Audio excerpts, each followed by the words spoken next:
బ్లాంక్గా ఉంది.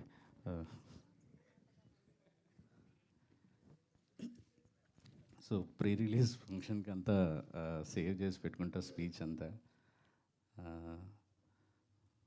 బేబీ తర్వాత డబ్బులు వెనకాల పరిగెత్తలేదు. మళ్ళీ ఒక సాటిస్ఫాక్షన్ ఉంది ఆ సినిమా ఆడినన్ని రోజులు, ఒక 30-40 రోజులు. అలాంటి ఎక్స్పీరియన్స్ మళ్ళీ కావాలని కోరుకొని ఒక మనసుకు నచ్చిన ఒక కథ రాసుకున్నాం. చాలామంది రైటర్స్కి ఒక ఫీలింగ్ ఉంటుంది ఏంటంటే, మనం చాలా ఇమాజిన్ చేసుకొని రాసుకుంటాము. సో అది వేరే డైరెక్టర్ చేతిలో పెట్టినప్పుడు ఎంత లేదన్నా ట్రాన్స్లేషన్లో కొంత పోతుంది. సో అందుకే ఎక్కువ మంది రైటర్స్కి తమ కథలు తామే డైరెక్ట్ చేసుకోవాలని రైటర్స్ డైరెక్టర్లుగా మారుతుంటారు. ఏం చేసినా సరే ఖచ్చితంగా అది ఎగ్జాక్ట్గా ట్రాన్స్లేట్ అవ్వదు అనేది నమ్మే వాళ్ళలో నేను కూడా ఇన్ని రోజులు ఉండేవాడిని. నేను వారం క్రితం ఫస్ట్ హాఫ్, సెకండ్ హాఫ్లో ఆల్మోస్ట్ హాఫ్ పార్ట్ చూశాను. అండ్ నిజం చెప్తున్నాను హార్ట్ఫుల్గా, నేను నిజంగా ఈ కథని ఇంత బాగా తెలియను. రవి ఫస్ట్ హాఫ్ ఇంటర్వెల్ టైంకి నా కళ్ళల్లో నీళ్ళు, అంటే నేను రాసుకున్న కథే అవ్వచ్చు కానీ కళ్ళల్లో నీళ్ళు గారిపోతున్నాయి ఇంటర్వెల్ చూస్తుంటే. నేను అదే ఎడిటర్ సంతోష్ గారు కూడా ఉన్నారు సాక్ష్యంకి.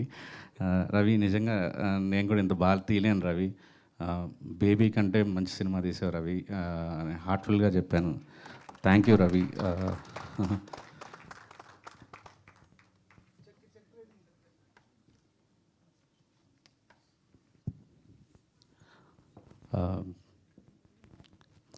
సో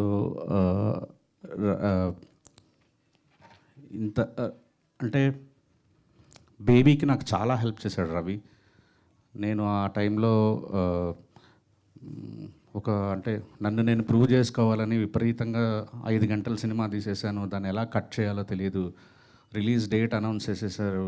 నేను ఎడిటింగ్ రూమ్లో ఉండాల్సి వచ్చేది, మ్యూజిక్లో చేయాల్సి వచ్చేది, చిన్న చిన్న ప్యాచ్లంతా మిగిలిపోయింది.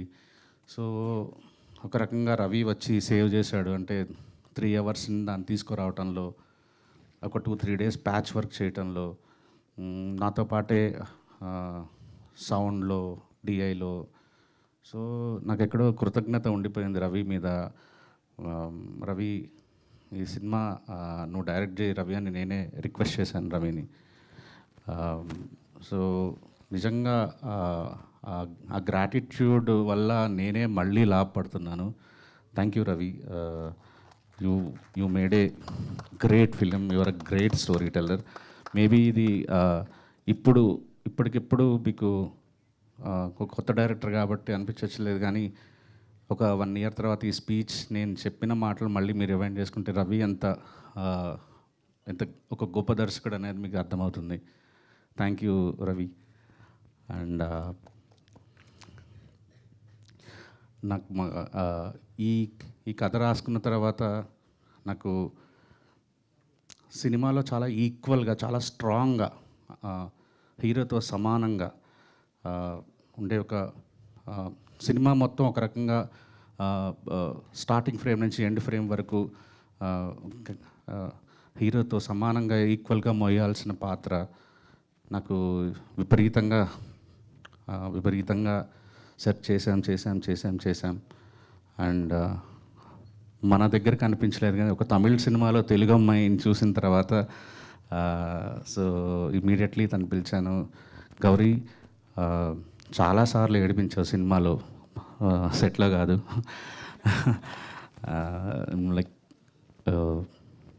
నెక్స్ట్ ఇలా లాస్ట్ ఇయర్ ఫిల్మ్ఫేర్ తమిళ్లో తీసుకున్నావు, ఇయర్ తెలుగులో తీసుకుంటావు, డ్యామ్ షూర్. అండ్ అనంత్ గారు, కొన్ని ఫ్రెండ్షిప్స్ మనం అట్లాగా ఇండస్ట్రీలో కొన్ని ఫ్రెండ్షిప్స్ గర్వంగా ఇట్లా ప్రౌడ్గా ఫీల్ అయ్యి, అంటే నేను ఒక డిపార్ట్మెంట్ గురించి, ఒక క్రాఫ్ట్ గురించి నేను పట్టించుకోవక్కర్లేదు. నాకు ఒక మంచి బెస్ట్ మనిషి ఉన్నాడు నా దగ్గర. నేను ఆయనకి కథ చెప్తే, నేను ఒక సిచ్యువేషన్ ఎక్స్ప్లెయిన్ చేస్తే నాకు చాలు. ఇంకా నేను దాని గురించి బోదర్ చేయక్కర్లేదు. అంటే నాకు బేబీకి రాసిన, ఈ సినిమాలో 7 పాటలు రాసిన, నేను ఒక పదమో 2 పదాలో చేంజ్లు అడుగుంటానేమో కానీ ఏ రోజు ఒక వాక్యం మార్చమని కూడా అడగలేదు. Sir love you sir. అది అంటే మాటలు పూర్తిగా చెప్పలేకపోతున్నాను కానీ I love you so much sir. Thanks for being in my career actually. And Dheeraj, happy birthday Dheeraj. And your a great friend. బేబీతో అంటే తన కెరీర్ ఎప్పటి నుంచి స్టార్ట్ చేసిన బేబీతో ఒక టర్న్ తిరిగింది. చెన్నై లవ్ స్టోరీ ఖచ్చితంగా ఒక పెద్ద లార్జ్ స్కేల్లో తను తీసుకెళ్తాడు ఫర్ షూర్.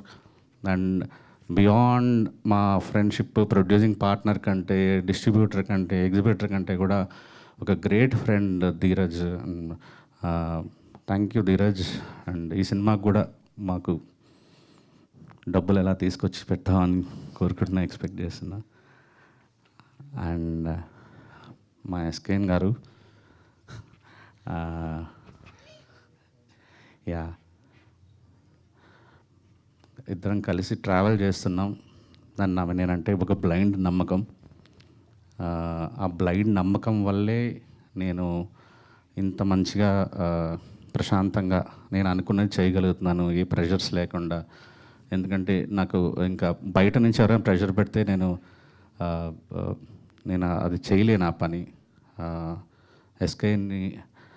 ఎస్కేఎన్ గారితో ట్రావెల్ చేయటం అనేది నేను తీసుకున్న ఒక మంచి నిర్ణయాల్లో ఒకటని భావిస్తున్నాను.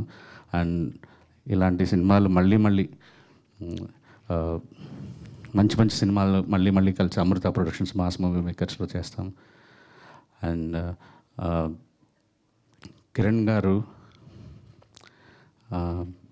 కొన్ని కారణాల వల్ల అంటే నాకు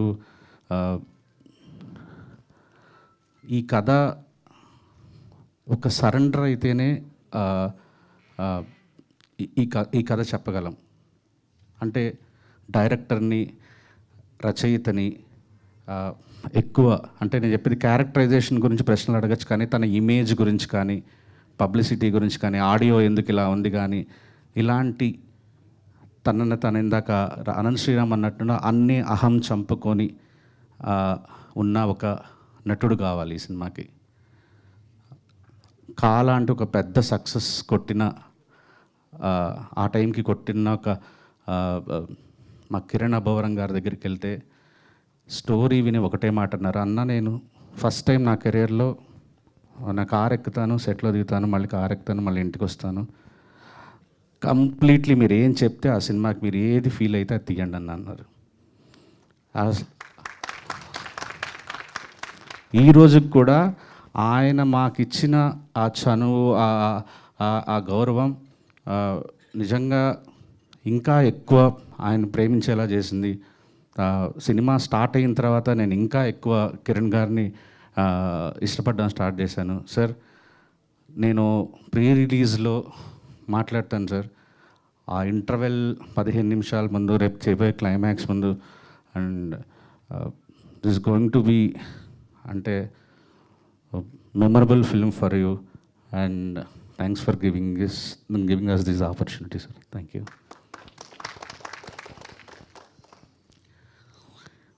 అండ్ లాస్ట్గా ఒకరికి థ్యాంక్స్ చెప్పేస్తాను. యాక్చువల్లీ నేను ఈరోజు ఈ స్టేజ్ మీద నిలబడడానికి చాలా గర్వపడుతున్నాను. ఇది గత 1.5 ఇయర్గా నేను ఆ ప్రౌడ్ మూమెంట్స్ అనుభవిస్తూనే ఉన్నాను. అది మా మణిగాడ్ వల్ల.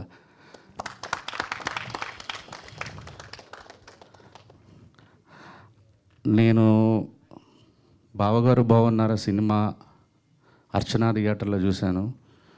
ఒక 8 సార్లు చూస్తుంటాను. చూడాలని ఉంది సినిమా. నా జీవితంలో నేను ఎక్కువసార్లు చూసాను, 23 సార్లు చూశాను.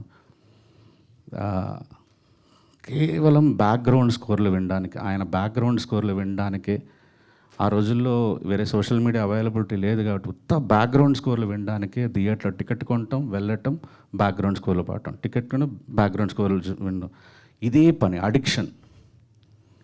కానీ మనం బాగా ప్రేమించే వాళ్ళ దగ్గరగా వెళ్ళొచ్చా లేదా అనేది చాలామంది కన్ఫ్యూజన్ ఉంటుంది.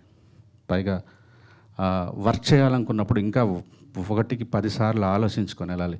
దానివల్ల 2 జరగచ్చు. ఒకటి, ఇంత ప్రేమించిన మనం ఇంత ప్రేమలో ఉన్న మనిషి, ఇంత ప్రేమించిన మనిషి దగ్గర నుంచి బెస్ట్ తీసుకోగలమా లేదా? 2, ఉన్న ప్రేమ ఎక్కడ పోతుందా? ఇలాంటి ఒక కన్ఫ్యూజన్ మధ్యలో మహతి స్టూడియో మెట్లెక్కాను నేను. ఒకటే ట్యూను, ప్రతి పాటకి ఒకటే ట్యూన్, రెండో ట్యూన్ కూడా అడగలేదు. నేను అసలు ఒకటే కామన్ ఎమోషన్ అయితే ఉన్నింది. ఏంటంటే నాకు ఇళయరాజా గారి ఇష్టం, ఆయనకి ఇళయరాజా గారి ఇష్టం. సినిమా పేరు చెన్నై లవ్ స్టోరీ. సో హీరోకి ఇళయరాజా పిచ్చి ఉంటుంది. సో ఆ చిన్న ట్రిబ్యూట్ ఇస్తూనే మణిశర్మ గారి బ్రాండ్, మణిశర్మ గారి ఆ మార్క్ మిస్ అవ్వకూడదు అన్న ఒక దీంట్లో మ్యూజిక్ చేసుకుంటూ వచ్చాం. ఇంకా ఏమన్నా నాకు మధ్యలో ఏదన్నా కావాల్సి వస్తే సచ్చినోడా ఏం కావాలో చెప్పాడు అంటాడు. అదే మ్యాక్సిమం తిట్లు. బంగారం నచ్చిందా అంటారు, 2 వదులుతుంటాయి అంతే. ఇంత ఫ్రీడమ్ ఒక మనిషి, ఒక్కొక్క కరెక్షన్ నేను విపరీతంగా నష్టపెడతాను మాస్టరింగ్లో, మిక్సింగ్లో అందరినీ. అలాంటిది అసలు నాకు ఆలోచిస్తే ఏమీ అడగలేదు. ఎందుకు అడగలేదంటే నాకు తెలిసిన, అరే పెరిగిందంతా ఆయన మ్యూజిక్ నేర్చుకొని అది మిగతా వాళ్ళకి మీరు అలా చేయండి అని చెప్పడానికి కావాలి. కానీ నేను పనిచేస్తున్నదే మణిశర్మ గారితో, ఇంకా నేనేంటి కరెక్షన్స్ చెప్పేది? అసలు మీరు నమ్మండి నమ్మకపోండి, there is no second other tune like, అంటే రిజెక్ట్ చేసిన ట్యూనే లేదు అసలు ఈ సినిమాలో. సార్ మీరు మొన్న డిటిఎస్ థియేటర్కి వస్తే నేను ప్రొడ్యూసర్గా అలా నిలబడుకుంటే మీరు వచ్చి డిటిఎస్ కరెక్షన్స్ అవన్నీ చేస్తుంటే చాలరా అమ్మ జీవితం, సినిమా తీసేసాను మణిశర్మ గారితో అనుకున్నాను sir. Thank you so much Guruji, thank you.